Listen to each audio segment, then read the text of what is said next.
Good morning, mga kasalin. So meron na tayong marker dito na pag-usapan na to, encounter lang to, actual encounter ko to. Ganito ko lang kasi mahirap naman mag-tested, mag-remap, tested, tapos mag-video. So ako lang mag-isa. So meron tayong marker dito, ipakita mga kasalin. Ano to? Yan. So pag napansin nyo to,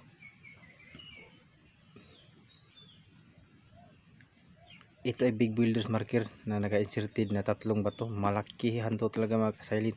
Ito drawing lang to pero malakihan talaga to. So ang pag-usapan natin ngayon,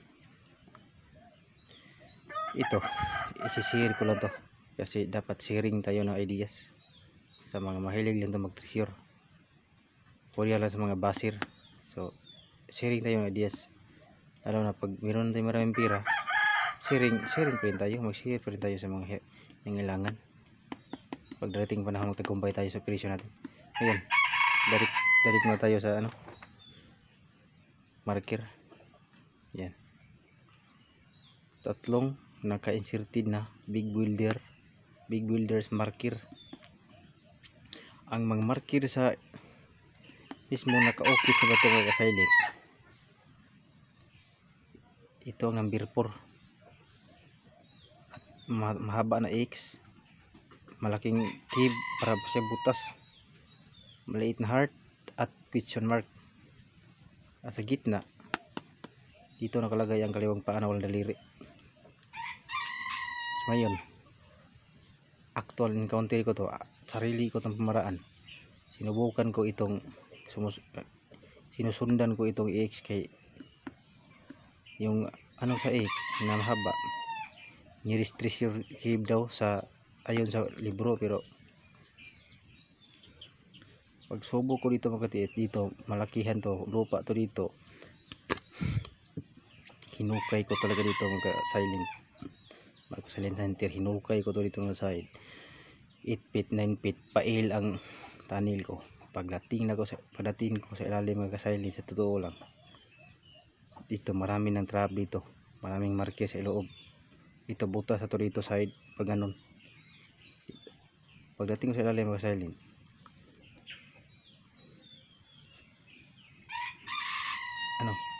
hindi ako magpinawala sa nakita ko sa ilalim mga silent kung anong marker sa ilalim.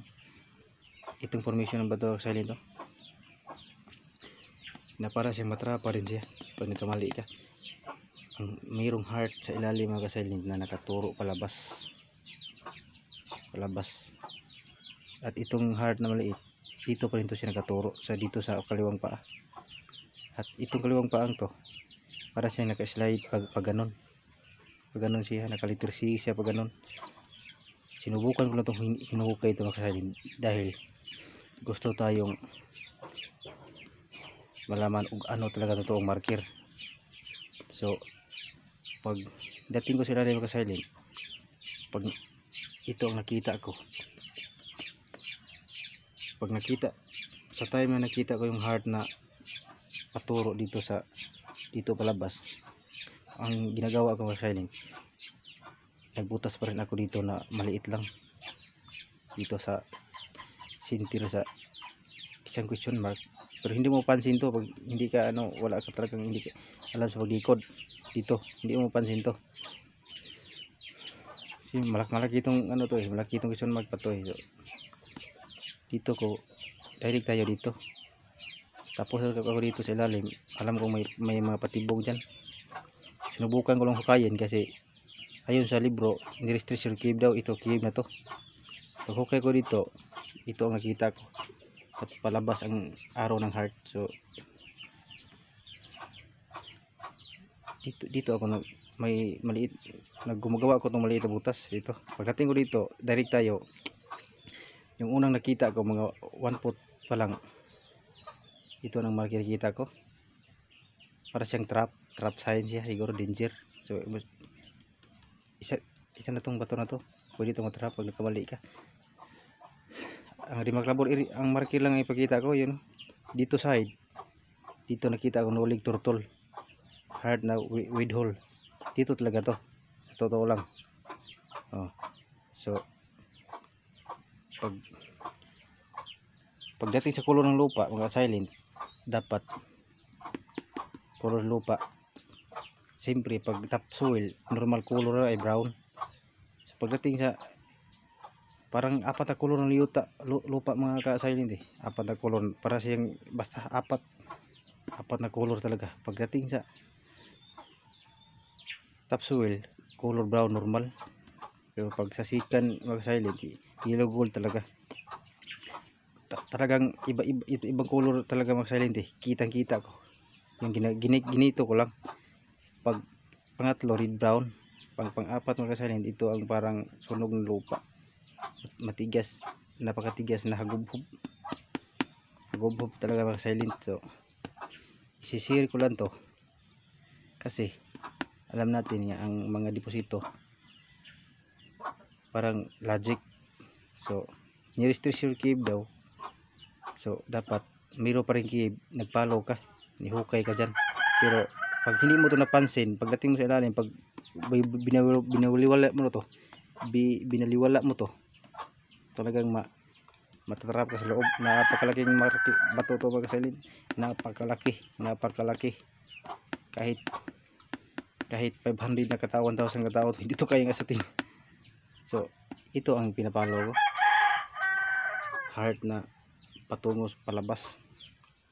So dito ang maliit na heart dito nagkaturo dito sa kaliwang paa na walang galiri, ang question mark mayroong maliit na arrow, nag-intersected siya lahat, yung 1, 2, 3, yung tatlong heart na to, tatlong marker na to heart maliit, tapos paa na kaliwa question mark may arrow maliit, pati yung heart na dito sa ilalim na nakuha ko nag-intersected siya dito siya lahat nagkaturo. So dito ko talaga nalaman na talagang hindi tayo 100%, pero ano talaga to dito, talagang konfirmado talaga dito kasi sa puro lang ng lupa. At ito no leg turtle heart with hole, ito lang pakita ko ang pinaka remarkable na marker sa hidden tree marker sa to. Ayan. So alam natin na ang item binabaon,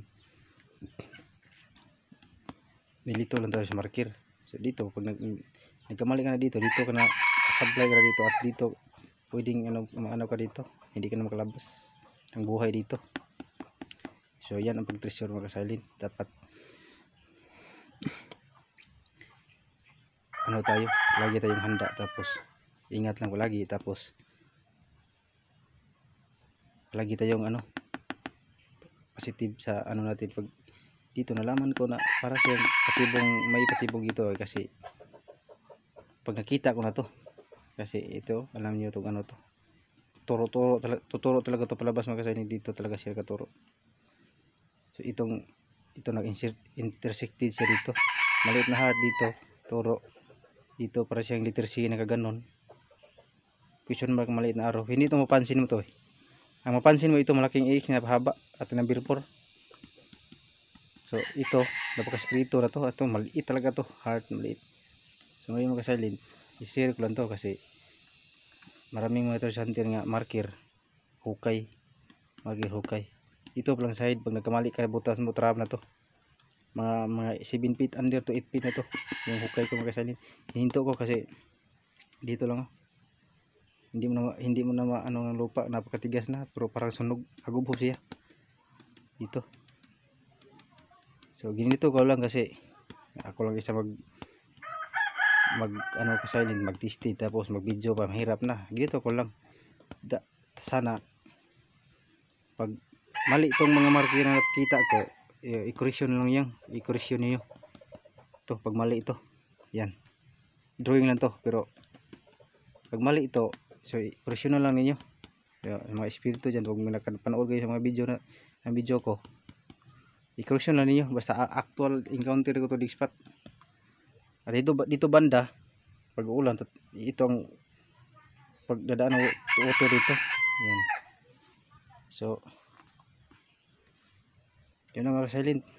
So dapat dandahan tayo dito talaga ako nag-level up ang pagbasa ko ng marker. Sa totoo lang, sa actual na encounter ko to. Yan, pag magklaro niyo. Yan.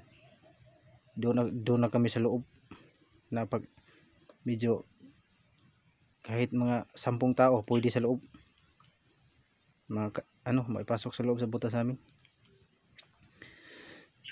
So, pag hindi ko to hinahukay, hindi ko alam na hindi ko nalaman na mayroon pa rin ditong markis sa ilalim na ganito, paturo yung hard, paturo palabas. So kina-counter ko, hukay ko dito. Kasi yung maliit na heart di mo pansin tuturo siya dito. Tapos ito may arrow dito, nakaturo pa rin dito. Question mark na maliit na arrow. Yan, dito siya na-insert, nag-ano siya lahat. Dito siya nakaturo lahat. So, imposible na dito ng itim kasi pag subok ko sa lupa, color, kahit sino, kahit bata pa, yung color ng lupa, talagang hutong-hutong talaga mga tiits. Kasi hutong-hutong talaga to. So, yun lang.